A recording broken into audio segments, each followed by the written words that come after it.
Bismillahirrahmanirrahim. Assalamualaikum. Yishudu Islam ni ko maunama mya alo di ni chama pyo pya me topic li ya ro Sura Wakya phat chin ye acho jesu be phit pare. Sura Wakya ko no chama ro ni dai Rosie Rizik Mambo luwe de gu ya bo I mean Rosie Rizik ya bo ye now ဥပင်တော့ကကျင်းကင်းဝေးဖို့ရဆိုပြီးတော့ကျမတို့က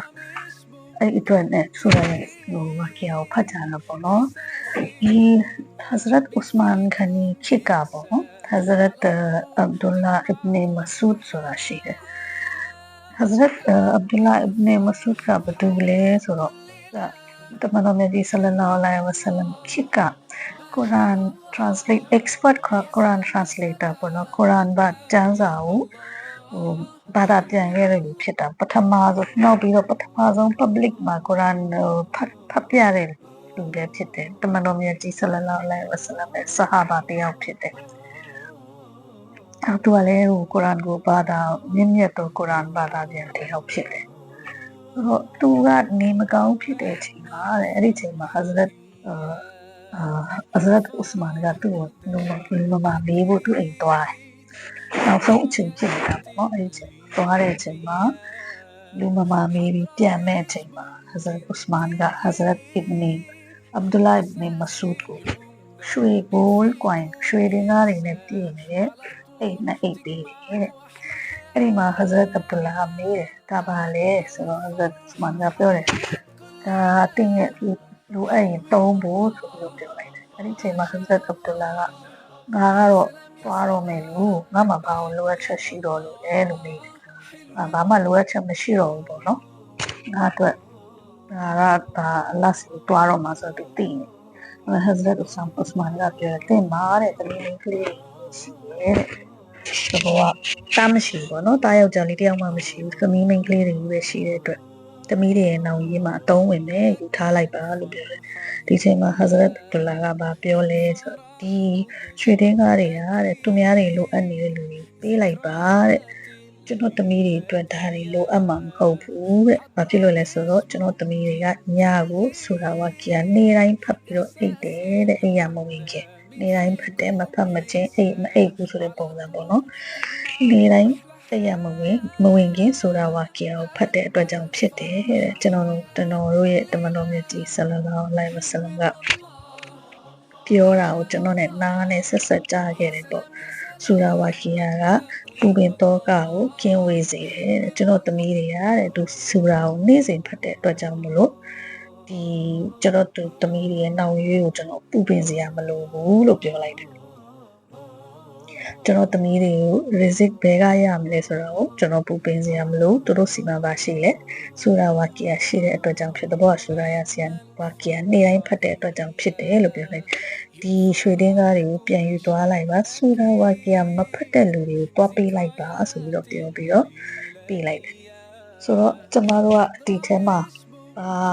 ဒီဝါကီယာလေးကိုကြည့်ပြီးတော့ကျမတို့သိရလဲဆိုတော့ဆူရာဝါကီယာကိုနေ့စဉ်ဖတ်ခြင်းဖြင့် rizik ရဲ့တကားကို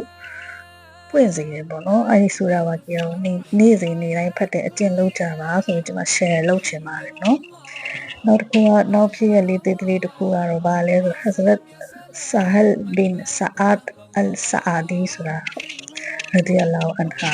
သူစီယာဟာဒီစ်ဖြစ်တယ်လူတယောက်ကနဗီစီမှာလာပြီးတော့နဗီမုဟမ္မဒ်ဆလလောလဟ်အလိုင်ဝါဆလမ်စီမှာလာပြီးတော့ကျွန်တော်မှဝင်ငွေမရှိဘူးကျွန်တော်မှသားသမီးတွေလည်းအများကြီးပဲကျွန်တော်ဝဇီဖာလေးတစ်ခုတော့ပေးပါပေါ့နော်ကျွန်တော်ဘာလုပ်ရမလဲအဲ့ဒါတမန်တော်မြတ်ကြီးဆလလောလဟ်အလိုင်ဝါဆလမ်ကပြောတယ်မင်းကကျင့်စဉ်တစ်ခုပေးမယ်မင်းအဲ့ဒါကိုမင်းကိုယ်တိုင်လည်းလုပ်မင်းရဲ့အိမ်နာချင်းတွေပါပေးမင်းရဲ့အနားမှာရှိတဲ့လူတွေပါပေးshare လုပ်ပြီးပေါ့နော်အဲ့ဒါဘာလဲဆိုတော့အိမ်ကိုပြန်ရောက်လို့ရှိရင်ဆလမ်ပေးပြီးတော့ဝင်ပါတဲ့အိမ်ထဲကိုဝင်လို့ရှိရင်နော်ဆလမ်ပေးပြီးတော့ဝင်ပြီးရင်ဆူရာအခလာစ်တစ်ခေါက်ကိုဖတ်ပါဆူရာအခလာစ်ကဟူဝါလာဟူအာဟတ်တဲ့နော်အဲ့ဒါတစ်ခေါက်ဖတ်ပါတဲ့တစ်ခါတလေအိမ်ပြန်ရောက်လို့အိမ်မှာဘယ်သူမှမရှိအဲ့ဒါဖြစ်တတ်တယ်အိမ်မှာဘယ်သူမှမရှိဘူးဆိုလို့ရှိရင်မင်းကကိုဆလမ်ပို့ပါတဲ့ ကျွန်မတို့ရဲ့ကြီးဆလလာလိုက်ဝဆလမ်ကိုဆလမ်ပို့အစ္စလာမလိုက်ကယာရဆူလလာဆိုပြီးအဲ့လိုဆလမ်ပို့မယ်တဲ့ပြီးလို့ရှိရင်ဆိုတာအခလတ်တစ်ခေါက်ဖတ်ပါတဲ့ဒီအမလ်ကိုမင်းမလွတ်နဲ့တဲ့ဒီဆဟာဘာကဒီအမလ်ကိုစလုပ်တယ်အဲ့ဒီသူကလုံးလုံးနဲ့မကဘူးသူ့ရဲ့အိမ်နီးနားချင်းအောင်ပါသူကဒီအမြဒီဟာကိုမျှဝေပေးတယ်အဲ့တော့ဘာဖြစ်လဲဆိုတော့ဒီဘာကတ်ကိုသူလည်းဘာကတ်ရတယ်သူကချမ်းသာလာတယ်ဟို rizik ဝင်စားပြုလာသူအိမ်နီးနားချင်းတွေပါချမ်းသာလာတယ်ဆိုပြီးတော့ဒီ hadith ကိုပေါ့နော်ဒီဟာကို Hazrat Sahal bin Sa'ad al-Sa'adi ပြန်ပြီးတော့ဒီ hadith ကိုပြန်ပြီးတော့ဟိုပါပေါ့ဖွင့်ဟပြောဆိုတာဖြစ်ပါတယ်เนาะဒါ hadith တဲ့ပေါ့နော်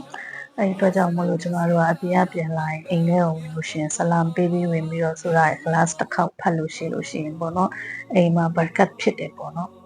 အဲ့ဒါကိုကျမမျှဝေပေးတာဖြစ်ပါတယ်ကျေးဇူးတင်ပါတယ်အားလုံးကိုအစ္စလာမ်အလိုင်ကွမ်